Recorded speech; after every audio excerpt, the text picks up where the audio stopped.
Hello everyone. Before we start today's video, if you could all do me a solid and lightly tap the like button, perhaps share the video about and leave a comment. If you are not subscribed, subscribe as well. It would greatly help this channel. Thank you very much.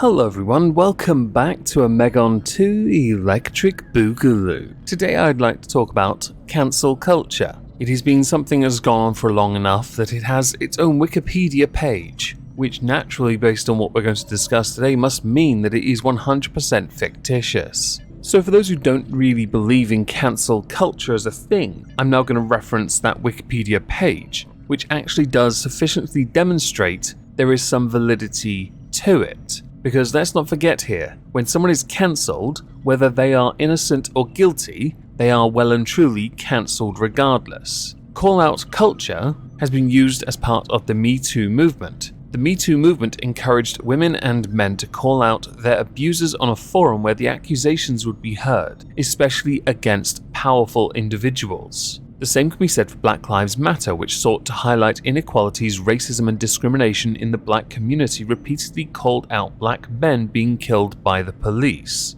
A more notable name to come out of the Me Too movement, piggyback off it and cancel someone else was Amber Heard, who cancelled Johnny Depp. He won a defamation case because of that. That is a fantastic way of demonstrating when the innocent has been portrayed as guilty because Amber Heard employed a listen and believe tactic, something that was also prevalent during Me Too. In 2014, Sui Park called out a blatantly racist tweet about Asians from the official Twitter account of the Colbert Report, using the hashtag #CancelColbert, which generated widespread outrage against Stephen Colbert and an even greater amount against Park, even though the tweet was satirical. By 2015 and up until now, the concept of cancelling became widespread. Tactics online would involve online shaming to gain wider notoriety. The term cancellation was increasingly used to describe a widespread outraged online response to a single provocative statement against a single target.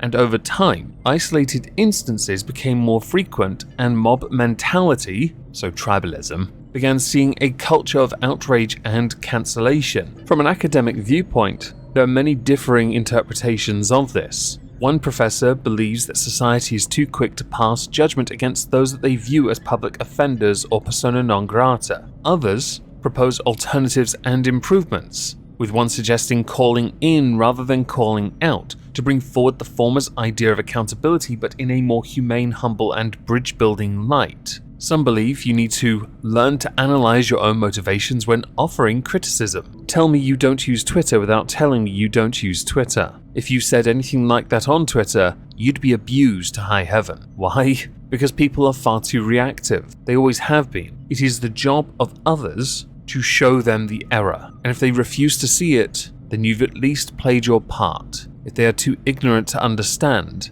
chances are they are far too set in their ways, and you, while using what I would deem more reasonable responses, are wasting valuable time, life, energy, oxygen. Notable names that have called out cancel culture include former President Barack Obama, former President Donald Trump, Pope Francis, all of whom believe that by cancelling someone you show that you have no room for freedom of expression, and that you end up cancelling all sense of identity. Other notable names that have been cancelled, but I'm going to put them here so you can understand why we can't talk about them too much just yet, would include Marilyn Manson and Kevin Spacey. In the case of Kevin Spacey, he is fighting many legal battles concerning his own cancellation. Marilyn Manson, his is just beginning. But if you look at what has happened to their careers since they have been well and truly cancelled, their careers are dead and there is no version of any reality where they can come back. Oh, I'm going to add Roseanne Barr as well, just because that one's quite interesting as well. So now you have this information, I would like to now talk about Frankie Boyle, a man who built his career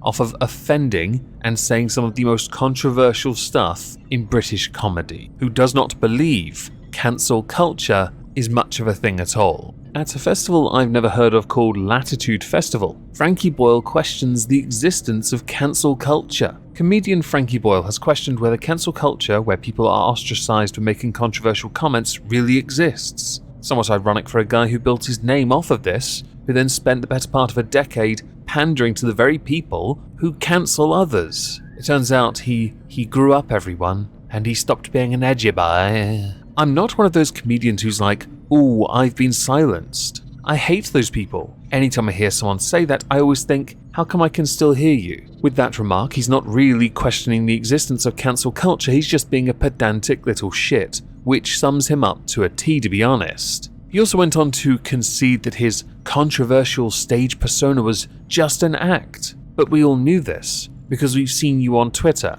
You're such an edgy boy that when you put out edgy remarks, the first thing you do to ensure they stay edgy is turn off all replies, because you don't want blowback, and the quote retweets really do feed you. Frankie Boyle further went on to defend people's right to be offended by jokes. I'm okay with that. You're well and truly within your right to be offended by it. I've still not seen anything that would indicate he's questioning the existence of cancel culture, beyond that one pedantic comment akin to that of half the comments I get on videos. He's also acknowledged that some of his newer content might well get him into trouble at the Edinburgh Festival later this month. Now, part of me's noticed with comedians of late that because of the swing in politics and because possibly of burnout from believing their own crap for too long, people are starting to try and be a bit more edgy again. It happens every so often. They dip their toes in, and then when it gets good responses, they do a little more. Because many of them know if they say one thing that goes too far,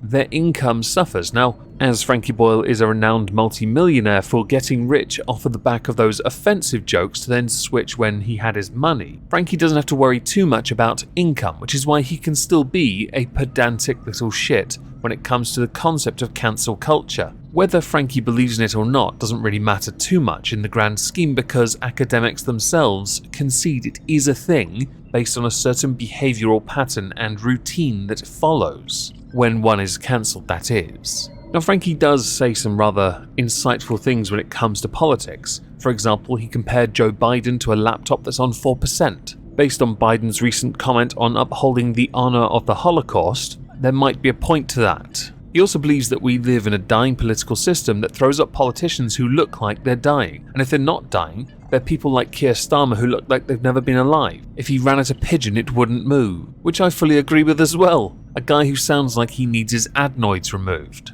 But now I get to rail on the BBC. You've written an entire article with the title, Frankie Boyle questions the existence of cancel culture, with one sentence. How come I can still hear you? That isn't him questioning cancel culture. That's Frankie proving the reactive point of not actually understanding what something is. And simply saying, "Oh, if you're cancelled, I can hear you first, so clearly they didn't do a good enough job." Which sums him up to a T, quite frankly, poking at the wrong hole, I guess. The story of Frankie Boyle's life.